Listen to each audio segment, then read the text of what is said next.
Guys, good morning. Another day, another repair na naman tayo.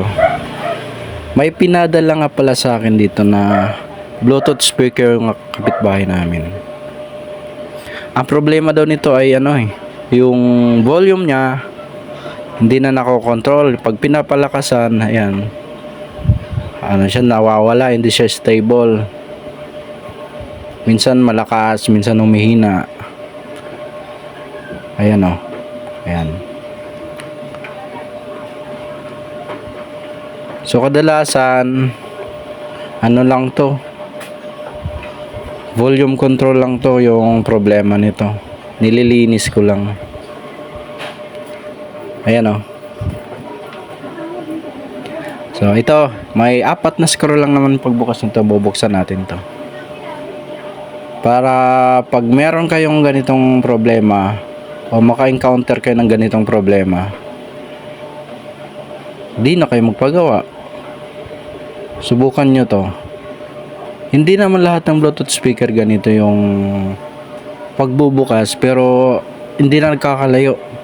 Halos pare-pares lang sila ng So bubuksan mo lang tong 4 na screw na to, na tornilyo na to. 1, 2, 3, 4. Pangalawa. At yun. At kailangan mo din magkaroon ng WD-40 kasi yun yung pinapanlinis ko. Mamaya papakita ko sa inyo. Ayan siya. Ang mga tornilyo pala nito medyo may kahabaan siya.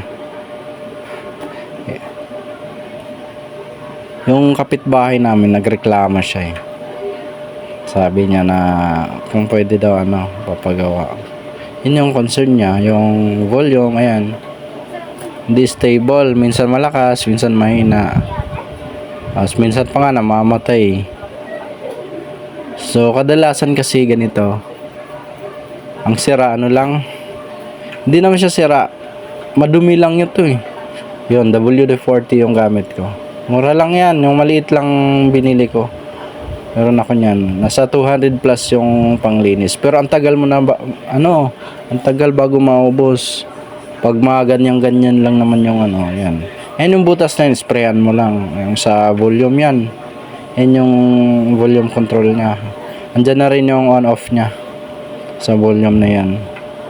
Kasi pag madumi yan, talagang hindi siya nakokontrol ng Kaya hindi stable yung biglang namamatay. Minsan tumataas yung volume bigla. Minsan humihina. Kaya yan lang. So, 'di ba, napakadali lang. Simple lang 'yan. Pero pag hindi ka marunong niyan, syempre magbabayad ka. 'Yun. Sarado mo na. Katapos testing mo. Ayun lang.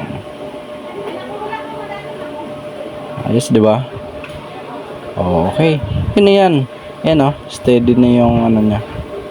Hindi ko lang na off ko yung audio kanina Pero goods na yan.